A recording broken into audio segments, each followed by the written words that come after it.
अशोक जी, जिस तरह से जंगे ऐलान पुतिन द्वारा किया गया है विश्व शांति के लिए, आप इसे कितना बड़ा संकट मानते हैं? मेरे विचार से द्वितीय महायुद्ध के बाद तो मैं ये कहूंगा जो सबसे बड़ा संकट है। और इस प्रकार की तैयारी तो वहां पर हो रही थी, रूस तैयारी कर रहा था, जो इसने 100,000 वहां पर ट्रूप्स इकट्ठे किए हुए हैं उनके पिछले 5 महीने से। और मैंने पहले भी आपके चैनल पर भी कहा है, जो ये केवल जो उसने अभी हमला किया है और केवल यहाँ पर जो 2 क्षेत्रों में उसने अपना आधिपत्य जमा लिया है, केवल उसके लिए नहीं होगा, उसका गेम प्लान और भी ज्यादा आगे बढ़ा होगा। उसने वहां पर करीब 30-40 हजार बेलारूस के सरहद पर उसने तैनात किए हुए हैं और दक्षिण में भी उसने तैनात किए हुए हैं। तो मैं तो कहूंगा जो ये विश्व शांति के लिए बहुत ही बड़ा खतरा है। परंतु अब अगर कोई और देश आते हैं, मेरे विचार से इतना देशों ने तैयारी की ही नहीं हुई है, परंतु जो आजकल के मॉडर्न समय में, आजकल के हालात में इतना ज्यादा अपनी ताकत के साथ वहां पर अंदर आना, और क्योंकि ये तो उसके सरहद के साथ मिला हुआ है, रूस की सरहद के साथ मिला हुआ है, और जो देश हैं यहाँ पर, यूरोप के जो देश हैं, उन्होंने अपनी सिक्योरिटी में इतना इन्वेस्टमेंट नहीं किया है। वो अपना नेटो और अमेरिका का जो पावर है, चाहे वो ग्राउंड फोर्सेस हो, फायर पावर हो, एयर पावर हो, उसी के ऊपर ज्यादा वो निर्भर रहे हैं।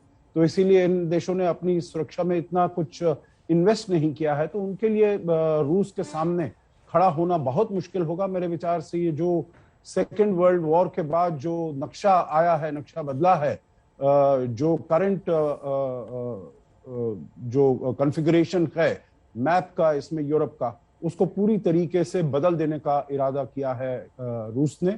और मेरे विचार से ये बहुत ही चिंता का विषय है, न केवल यूक्रेन के लिए परंतु total balance of power in Europe आगे चलते हुए। बिल्कुल। और सबसे महत्वपूर्ण यहाँ पर अमेरिका की भूमिका को समझना भी हो जाता है। संजय जी, अमेरिका ने लगातार रूस को चेतावनी दी कि वो अपनी सैन्य कार्रवाई ना करे, सेना को पीछे हटा ले, लेकिन उसका कोई असर पुतिन पर नहीं हुआ। आर्थिक पाबंदियों का भी कोई असर नहीं हुआ। अब अमेरिका किस तरह से यूक्रेन को सपोर्ट करेगा जब यूक्रेन को सबसे ज्यादा जरूरत है? मालिका, प्रॉब्लम यही है, चेतावनी देते रहे और जो प्रॉब्लम चेतावनी का है, प्रतिबंध लगाने का है, लेकिन बार बार अमेरिका ये कहता है कि वो यूक्रेन के जमीन के ऊपर अपने सैनिक नहीं भेजेगा। अफगानिस्तान के बाद और जिस प्रकार से चीन के साथ भी तनाव हो रहा है, अमेरिका इस तरह का जोखिम नहीं उठाएगा। इसलिए यूक्रेन जो है कोई भी मदद नहीं सोच सकता है, कहीं से भी आएगी।